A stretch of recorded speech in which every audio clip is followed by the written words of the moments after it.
Bago simula ng mga gawain, halina't manalangin upang hingin ang paggabay ng ating mapagmahal na Ama.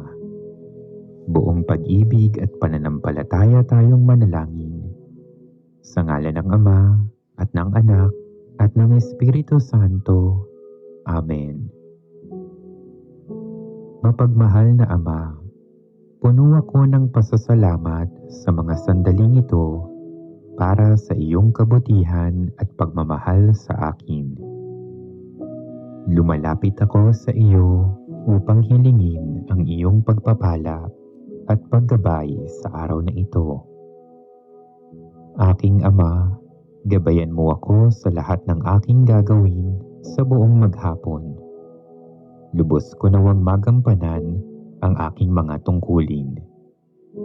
Ipadala mo ang iyong banal na Espiritu upang punuin ako ng iyong biyaya at karunungan at upang tulungan akong lumakad tungo sa iyong katotohanan.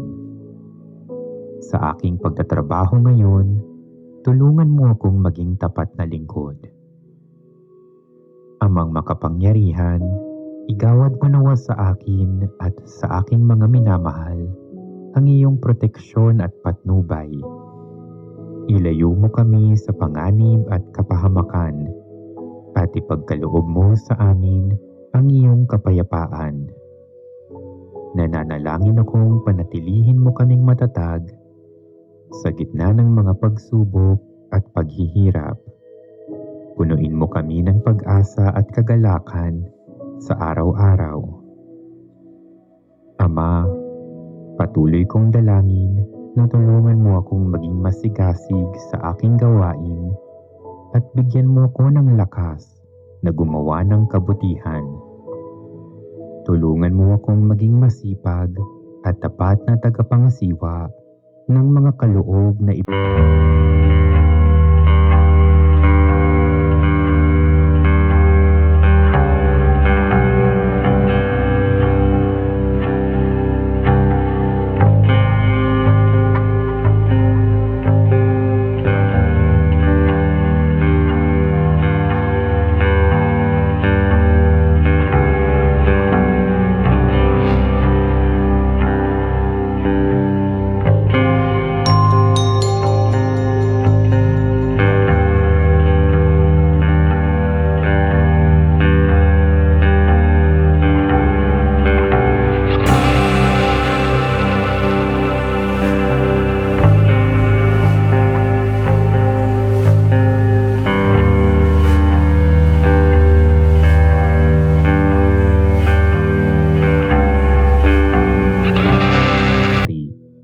kasama mo at ng Espiritu Santo, iisang Diyos, magpakailanman.